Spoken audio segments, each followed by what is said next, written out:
हिमाचल प्रदेश के विश्वसनीय jeweller Bhushan jewellers Solan. MNREGA के तहत अपनी भूमि पर काम कर सकते हैं बेरोजगार।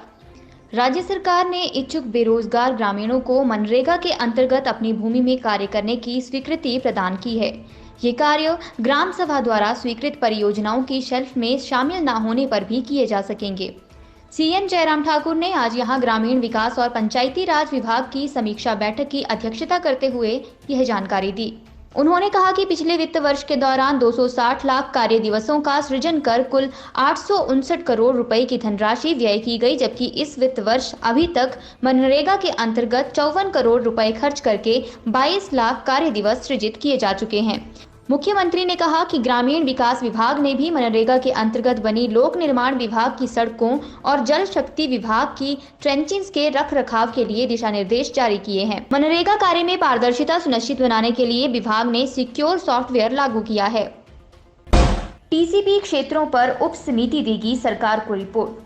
शिक्षा मंत्री सुरेश भारद्वाज ने आज सोगी में टाउन एंड कंट्री प्लानिंग अधिनियम के तहत सोगी व उसके साथ लगती पंचायतों के लोगों के साथ मिलकर इस संबंध में चर्चा की तथा इस संबंध में आ रही समस्याओं के प्रति जानकारी प्राप्त की। उन्होंने बताया कि टीसीपी के लागू होने से विभिन्न ग्रामीण क्षेत्र भी इसमें सम्मिलित हुए हैं, जिससे वहां विकास अथवा लोगों की व्यक्तिगत निर्माण कार्यों को करने के लिए मुसीबत का सामना करना पड़ रहा है। उन्होंने कहा कि इसी के दृष्टिगत प्रदेश कैबिनेट द्वारा उप समिति का गठन किया गया, जिसके सदस्य अलग अलग स्थानों पर जाकर लोगों से बातचीत कर इस संबंध में उनकी समस्याएं जानेंगे तथा उसी के आधार पर क्षेत्र को टीसीपी में रखने अथवा उससे बाहर करने के प्रति कैबिनेट द्वारा गठित उप समिति अपनी रिपोर्ट सरकार को सौंपेगी। मास्क की जगह गमछे का प्रयोग हो सकता है घातक। कोरोना वायरस से बचाव के लिए मास्क पहनना अनिवार्य है, लेकिन हमीरपुर में लोग मुंह पर मास्क लगाने की बजाय गमछा लपेटना पसंद कर रहे हैं। हमीरपुर में लोगों को मुंह पर मास्क के बजाय गमछा लगाए देखा जा सकता है। इसी के कारण जिला में गमछे की डिमांड भी बढ़ गई है। डिमांड बढ़ने के साथ ही हमीरपुर में गमछे के दाम भी बढ़ गए हैं। लोगों का कहना है कि गमछा वायरस से बचाने के अलावा गर्मी से भी बचाता है। खास तरह से गमछा युवाओं की पहली पसंद बना है। हालांकि विशेषज्ञों का कहना है कि अगर गमछे को सही तरीके से नहीं लगाया गया तो यह घातक सिद्ध हो सकता है। डॉक्टर पुष्पेंद्र वर्मा ने कहा कि लोगों द्वारा गमछे को लगाने का सही तरीका नहीं अपनाया जा रहा है। उन्होंने लोगों से गमछे का सही तरीके से इस्तेमाल करने को कहा है, नहीं तो ये लोगों के स्वास्थ्य के लिए घातक सिद्ध हो सकता है।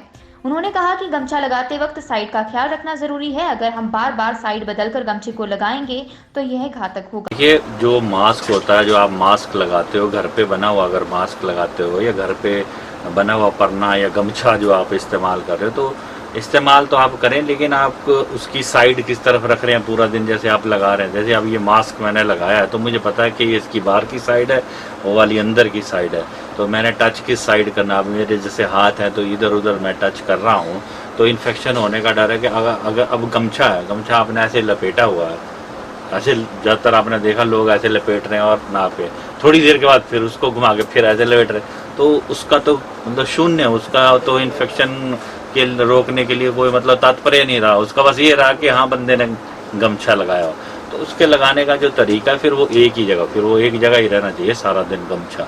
और उसके बाद रात को आपने वैसे ही उसको धोना है, आधा घंटा साबुन वाले पानी में डाल के रखना है, डिटर्जेंट वाले इसमें, तभी वो कामयाब है। नहीं तो अगर आप फैशन के लिए लगाएंगे तो कोरोना तो मौका ढूंढता है, उसको तो मौका मिलना चाहिए। 30 जून तक बंद रहेंगे मणिकरण के होटल।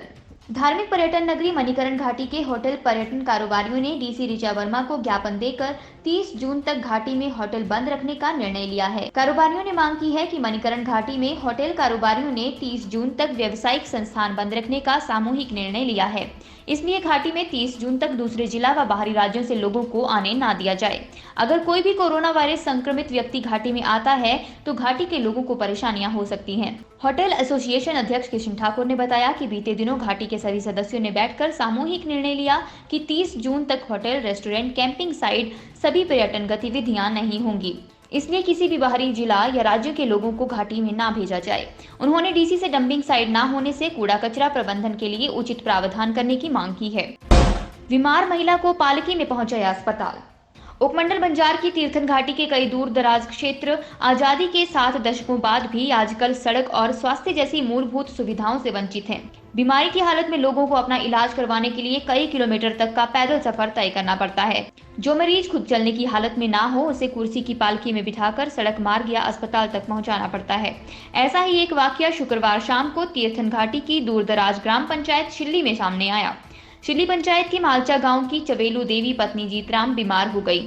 ग्रामीण उसी समय चवेलू देवी को पीठ पर उठाकर अस्पताल ले जाने लगे और इसी दौरान 108 एम्बुलेंस को भी फोन करके बुला लिया गया था। लेकिन मालचा गांव से गरूली गांव तक पहुंचते ही बहुत तेज बारिश होने लगी, जिससे मरीज को पीठ पर सड़क तक पहुंचाना मुश्किल हो गया। इसके बाद शनिवार सुबह ग्रामीणों ने मरीज को कुर्सी की पालकी पर उठाकर निजी वाहन करके बंजार अस्पताल में पहुंचाया है।